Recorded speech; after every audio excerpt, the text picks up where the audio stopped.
तो बेसिकली मैं यही बता रहा था कि जीतना और हारना, इन दोनों की प्रोबेबिलिटी जब भी ऐड करोगे तो हमेशा 1 के ही बराबर होगा। सही है, बस ये है इसमें सिंपल। ठीक है, तो ये जरा देख लो, इसको पढ़ लो, बायनोमियल डिस्ट्रीब्यूशन।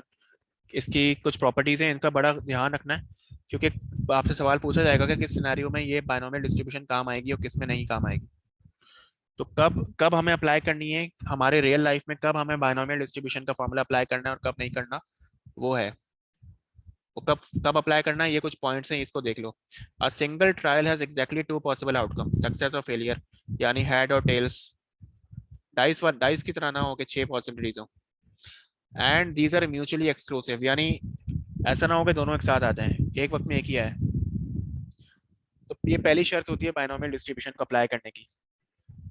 दूसरा ये कि fixed number n of trials take place, यानी ये आपको पता हो कि आप कितने ट्रायल्स करोगे, कितने मैचेस खेलोगे, 10 खेलोगे, 15 खेलोगे, कितने खेलोगे। The outcome of each trial is independent of the outcome of all the other trials, ये भी जरूरी है। पहली बार तो कॉइन उछाला तो हेड आया टेल आया, इससे कोई फर्क नहीं पड़ता कि अगली बार पे वो कोई इम्पैक्ट नहीं डालेगा। पहली बार में और दूसरी बार में बिल्कुल सेपरेशन है कॉइन्स कॉइन्स के रिजल्ट में। तो रिप्लेसमेंट वगैरह नहीं कर सकते? नहीं, कॉइन्स में कैसे होगा? समझो आपने कॉइन उछाला, हेड आ गया, फिर आपने दूसरी बार कॉइन उछाला, तो उसका जो रिजल्ट होगा वो पहले पे तो डिपेंड नहीं करता ना, पहली बार कॉइन उछालने से। हम्म। इसीलिए जब ये वाला सिनेरियो होगा तभी बायनोमियल डिस्ट्रीब्यूशन अप्लाई होगा, कि दोनों ट्रायल, हर ट्रायल इंडिपेंडेंट होना चाहिए एक दूसरे से। अगर इंडिपेंडेंट नहीं है, जैसे वो स्नूकर बॉल वाले केस में, तो फिर ये अप्लाई नहीं हो सकता बायनोमियल। ठीक है। और fourth, the probability of success at each trial is constant, ये भी जरूरी है। चौथी बात, ये हर उस पे, हर ट्रायल पे, हर मैच में जो सक्सेस की या हारने की जो प्रोबेबिलिटी है वो फिक्स्ड होनी चाहिए। ये ना हो कि हर मैच में वो चेंज हो रही हो। जैसे हमारे केस में हम जो वो पॉइंटर घुमा रहे थे, तो वो हर बार जीतने की प्रोबेबिलिटी हाफ ही थी। सही है।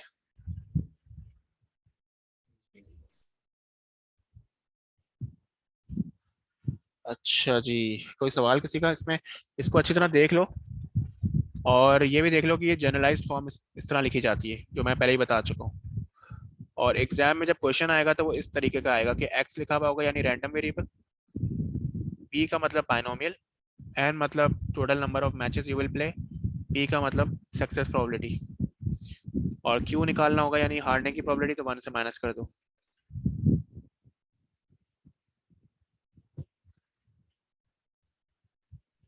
सही है। शकीब सामा, कोई सवाल? नहीं सर, इसमें नहीं सर।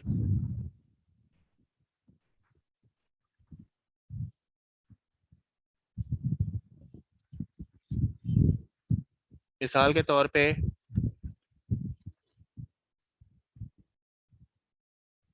अच्छा इन एग्जाम्पल्स को जरूर देखना, इन्होंने इस तरह समझाया हुआ है कि डिफरेंट सिनेरियोस बताए हुए हैं, और पूछा गया है बताओ यहाँ पे क्या बायनोमियल वाला एप्लीकेशन अप्लाई होती है कि नहीं होती, यानी उनका वो फार्मूला हम यूज कर सकते हैं कि नहीं कर सकते। इनको जरूर गौर से पढ़ना ताकि ये आपको क्लियर हो जाए। मिसाल के तौर पे जैसे एग्जाम्पल 7.2.1 है, इसी तरह ये 3-4 मिसालें दी हुई हैं रियल लाइफ की। अब पूछा गया है कि बताओ यहाँ पे हम बायनोमियल लगा सकते हैं कि नहीं लगा सकते। इसको जरूर रीड करना। मेरे पास टाइम कम है, इसलिए मैं इससे इससे थोड़ा बोल, मैं आगे जा रहा हूँ, लेकिन आप लोग जरूर पढ़ना वरना कॉन्सेप्ट क्लियर नहीं होगा।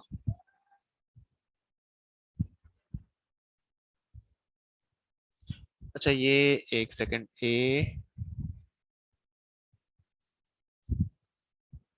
हाँ 7B है, और मैं देख लूँ, सही है, चैप्टर पूरा हो रहा है। मिसाल के तौर पे ये देखते हैं 7.2.3, जो ऊपर के 2 सवाल है उनको आप जरूर देखना, क्योंकि वो थ्योरी थ्योरी बता रहे हैं, कॉन्सेप्ट क्लियर करेंगे। A card is selected at random from a standard pack of 52 playing cards. एक कार्ड को सेलेक्ट कर लिया गया out of 52 playing cards. The suit of the card is recorded and the card is replaced. Card card को देख लिया गया, हाँ ये है, लेट से ये वाला है, किंग है, क्वीन है, जो भी है, और उसको वापस कार्ड के अंदर पे डाल दिया गया ताकि टोटल नंबर मुतासिर ना हो, टोटल नंबर उतना ही रहे जितना पहले था। इसका फायदा ये है कि अब जो है ना इंडिपेंडेंट हो गया। अगली बार जब आप कार्ड निकालोगे तो किसी भी एक पर्टिकुलर टाइप ऑफ कार्ड, यानी किंग की, क्वीन, जो भी है होते हैं, की जो प्रोबेबिलिटी होगी ना वो सेम रहेगी, पहले की तरह वो चेंज नहीं होगी, क्योंकि आप रिप्लेस कर रहे हो, आप वापस वापस मिक्सअप कर देते हो जो भी वैल्यू जो भी आप निकालते हो। तो इससे एक फायदा होगा कि हर हर इवेंट एक दूसरे से इंडिपेंडेंट हो गया है प्रोबेबिलिटी के लिहाज से। अच्छा, this process is repeated to give a total of 16 selections. कितनी बार प्रोसेस रिपीट किया गया? 16 बार। तो n की वैल्यू क्या होगी? 16। And on each occasion the card is replaced in the pack before another selection is made. Calculate the probability that exactly 5 hearts occur in the 16 selections. इस बात की प्रोबेबिलिटी निकालनी है कि 16 मैचेस खेल रहे हो, यानी n की वैल्यू 16 है, यानी 16 ट्रायल्स हैं और 5 हार्ट्स आए हैं। वही से भी 16, मतलब 16 बार आपने किया और किसी भी कोई भी 5, पहला 5 हो या दूसरा, पहले मतलब वो जो हार्ट्स हैं वो पहला हो जाए या तीसरा हो जाए या चौथा हो जाए, यानी लेकिन 5 बार होना चाहिए किसी भी मौके पे। इस बात की प्रोबेबिलिटी निकालनी है। तो अब सवाल है कि कैसे करोगे? कोई बता सकता है कितने हार्ट्स होते हैं 52 आउट ऑफ 52? 3 होते हैं पक्का? 13। 13 होते हैं। अब मैं खेलता नहीं तो मुझे कुछ पता भी नहीं है। चलो चलो आंसर देखने से पहले डायरेक्टली करते हैं। अगर 13 है कार्ड्स और टोटल 52 हैं प्लेइंग कार्ड्स, तो हार्ट आने की क्या प्रोबेबिलिटी होगी? 13/52। यानी जीतने की प्रोबेबिलिटी 13/52 और हारने की रिमेनिंग 52 माइनस 13 क्या होता है? 42। 39। 39/52 ये हारने की प्रोबेबिलिटी। सही है। ठीक। अच्छा, मैं वही फॉर्मूले के हिसाब से कर रहा हूँ। तो आप कह रहे हैं टोटल 16 मैचेस। 16 मैचेस का मतलब खेलें, यानी 16 ट्रायल्स किए हैं 16 सी। कितने में जीतना चाहते हैं कम से कम हम? 5 का था, कितना का था? 5। 5 16 में 16 16 एग्जैक्टली। 16 सी 5। तो जीतने की प्रोबेबिलिटी यानी की पावर 5 और हारने की 16 - 5।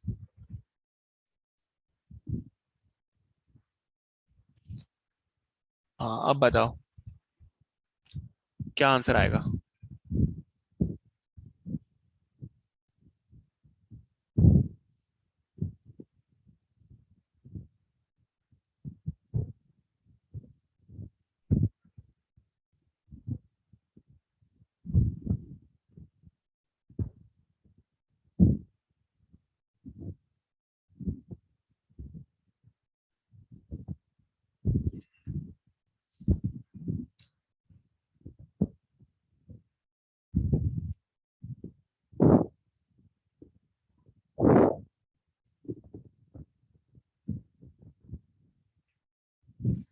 0.18। 0.18।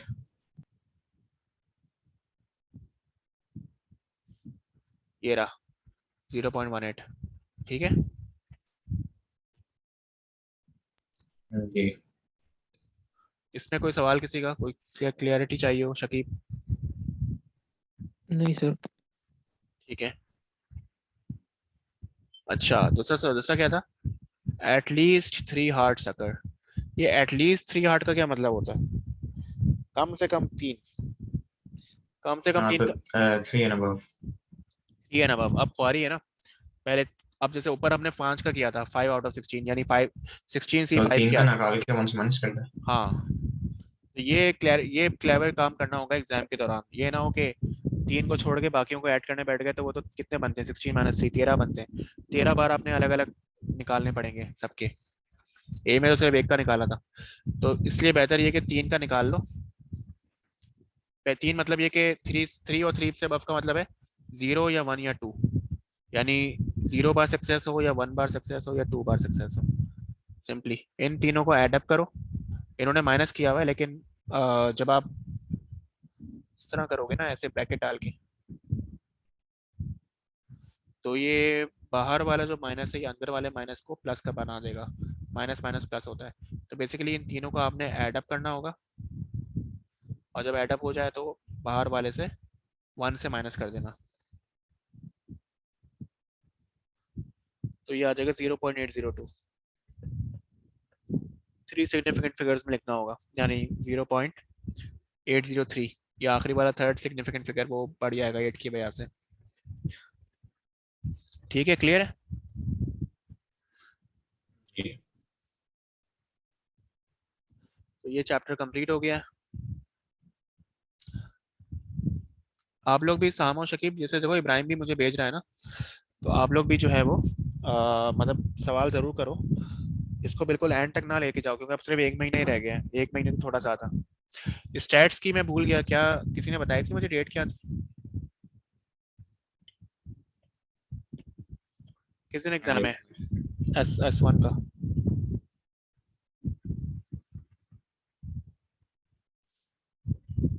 हाँ इसमें देख के बताता हूँ।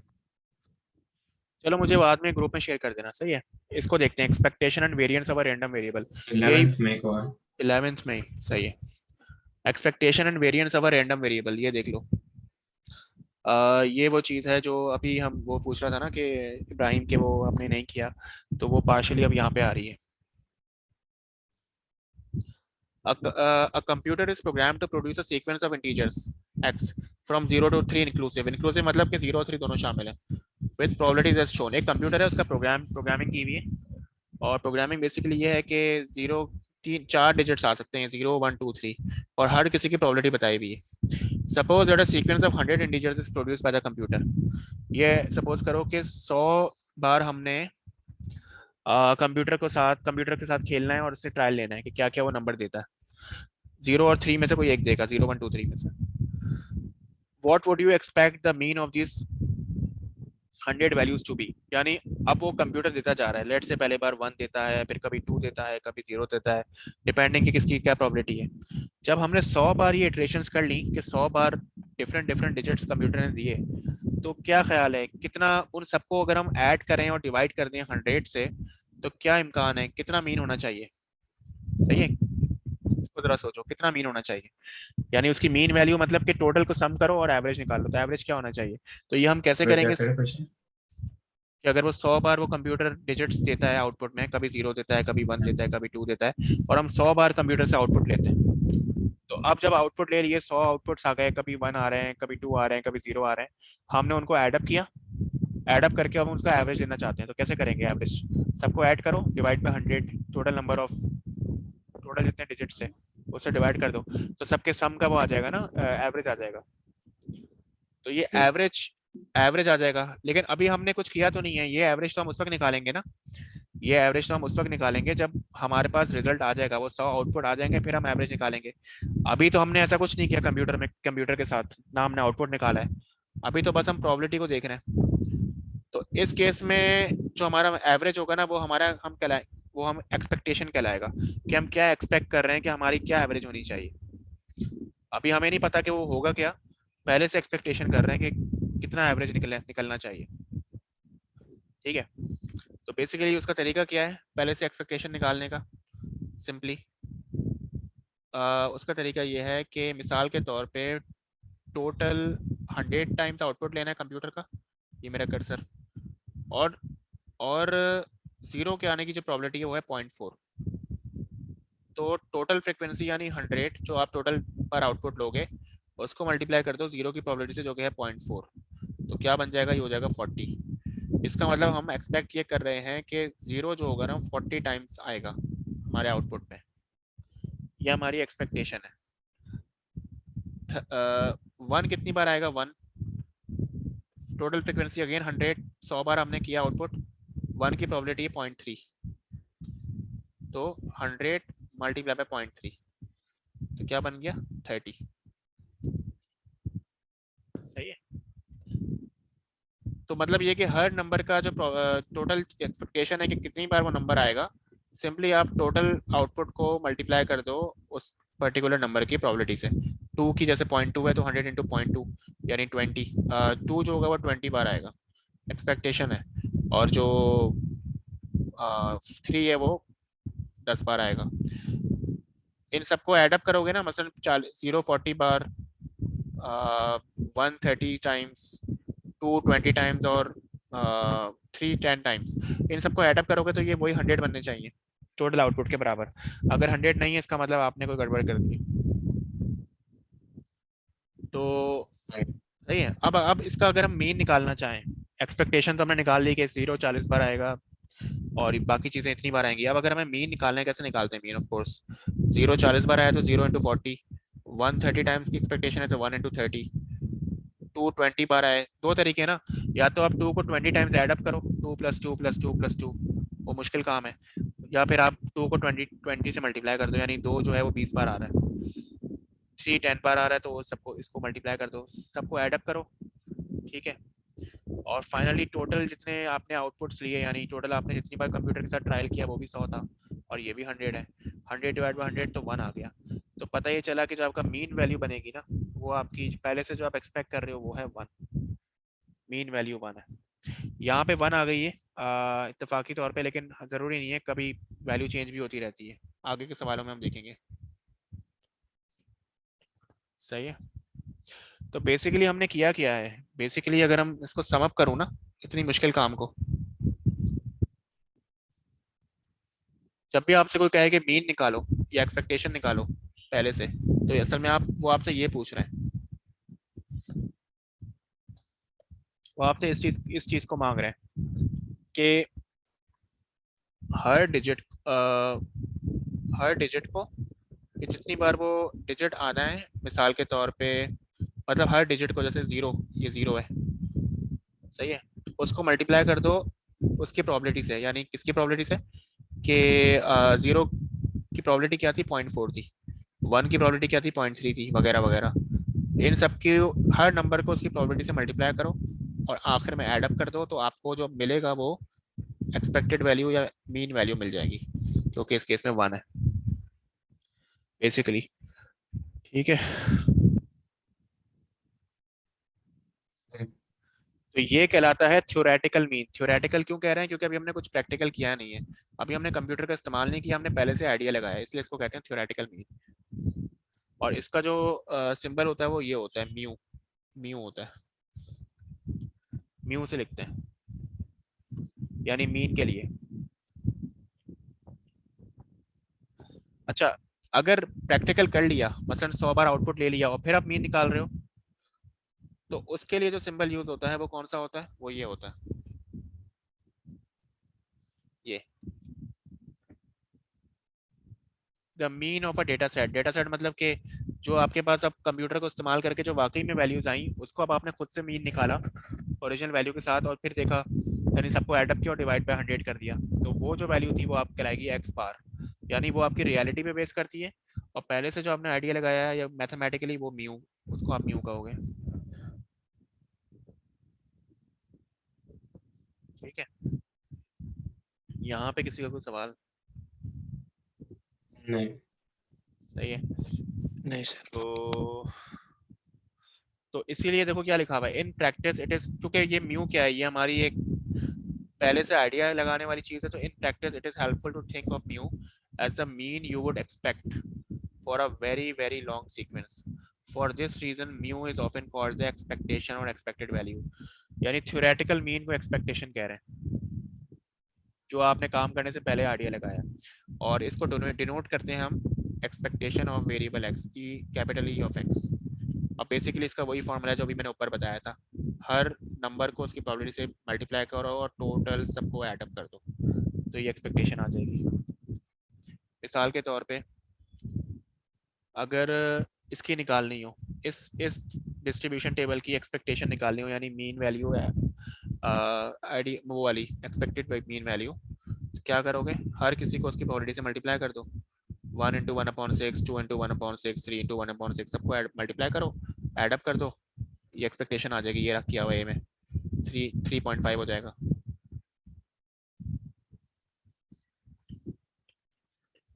सही है।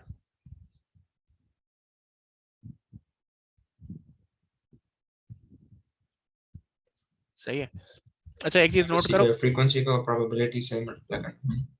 फ्रीक्वेंसी को नहीं, एक्चुअल नंबर को, हर नंबर को उसके प्रोबेबिलिटी से मल्टीप्लाई करो, 1 इंटू 1/6, 2 इंटू 1/6, 3 इंटू नहीं मतलब 1/6। उस नंबर की फ्रीक्वेंसी जैसे उसकी यहाँ पे 1।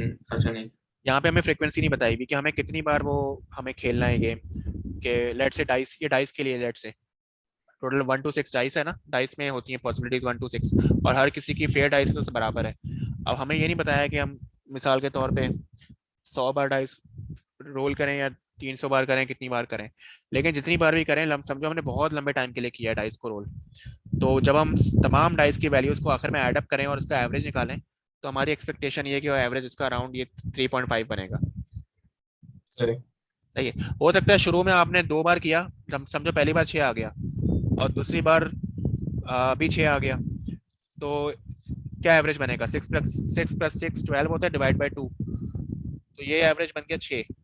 तो ये एक्सपेक्टेड, ये हमारी एक्सपेक्टेशन वैल्यू के तो साथ नहीं है, एक्सपेक्टेड वैल्यू तो 3.5 है, और आपका तो तुक्का लग गया और आपका 2 बार छक्का आ गया, 6 आ गया, तो वो तो 6 हो गया ना एवरेज, तो ये तो मैच नहीं कर रहा। तो इसीलिए एक्सपेक्टेशन उसी वक्त फायदा देगी जब आप ये अज्यूम कर रहे हो कि आपने डाइस कई बार रोल किया है, मतलब बहुत ज्यादा, 100 बार, 200 बार, 300 बार, तब जाके आपकी वैल्यू जो होगी, रियल जो वैल्यू है, रियल जो एवरेज है, यानी एक्स बार की बात कर रहा हूँ, जो रियल एवरेज जो वैल्यू है वो आप, वो वैल्यू और ये वैल्यू तब जाके कहीं ना कहीं मैचिंग के करीब आएगी एक्सपेक्टेड वैल्यू के। सही है, ये पॉइंट क्लियर हुआ जी। सबको? जी सर। ठीक है। अच्छा ये देखो, इसमें एक इसमें आइडियल आइडिया था, जब भी इस तरह का केस हो ना कि जब हर नंबर के आने की सेम प्रोबेबिलिटी हो, तो फिर इतनी ख्वारी करने की जरूरत नहीं है, सिंपली बस डायरेक्टली एवरेज निकाल लो।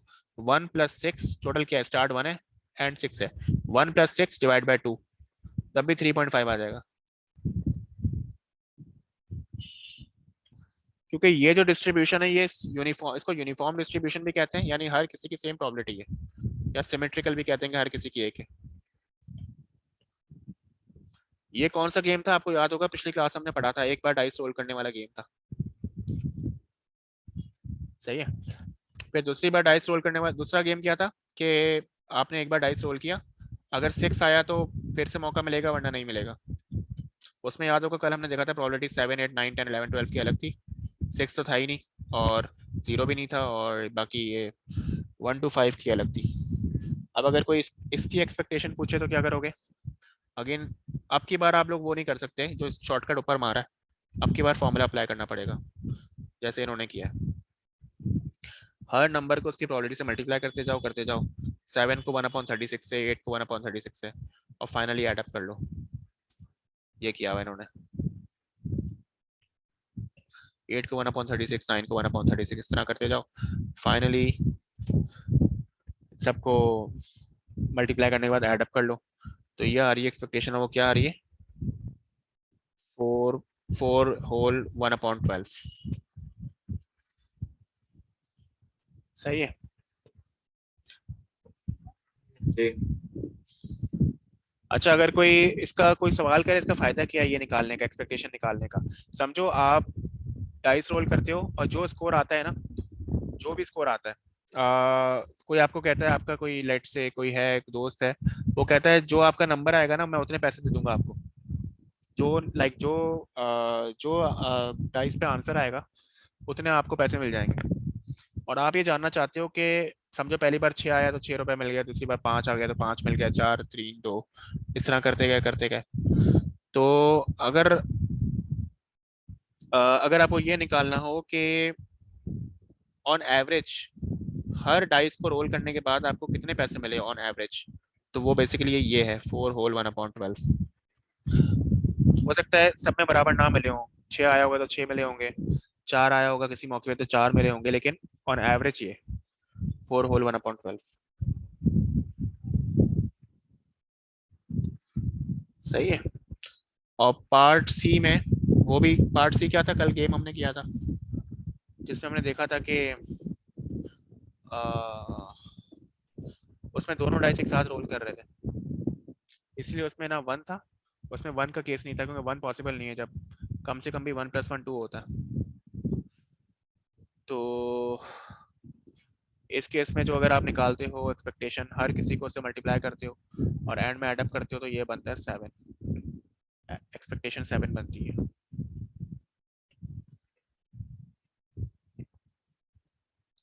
ठीक है, जल्दी से इसको देखो 8.1.2 को,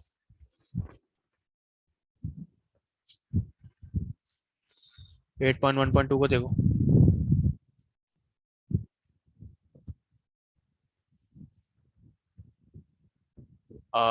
इसका अगर एक्सपेक्टेशन निकालनी हो तब कैसे निकालें, क्योंकि मसला ये हो गया है कि यहाँ तो ए और बी दोनों प्रॉपर्टीज अननोन है 2 और 4 की, तो हम तो एग्जैक्ट इसको इक्वल टू 1 कर सकते हैं, हाँ फिर ए और पहले बी निकाल सकते पहले इन चारों को इक्वल टू 1 करो, 0.1, क्योंकि सब मिला के 1 के बराबर होगा।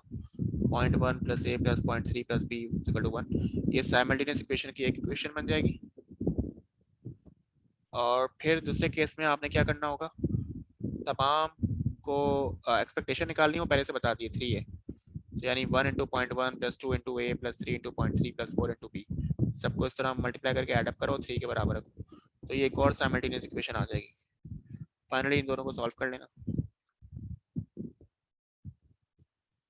किन दोनों को, एक ये और एक ये, इन दोनों को सॉल्व कर लेना, तो साइमल्टेनियसली तो a 0.2 आ जाएगा, b 0.4, कैलकुलेटर से कर लोगे जल्दी हो जाएगा, कैलकुलेटर यूज कर लेना एग्जाम में।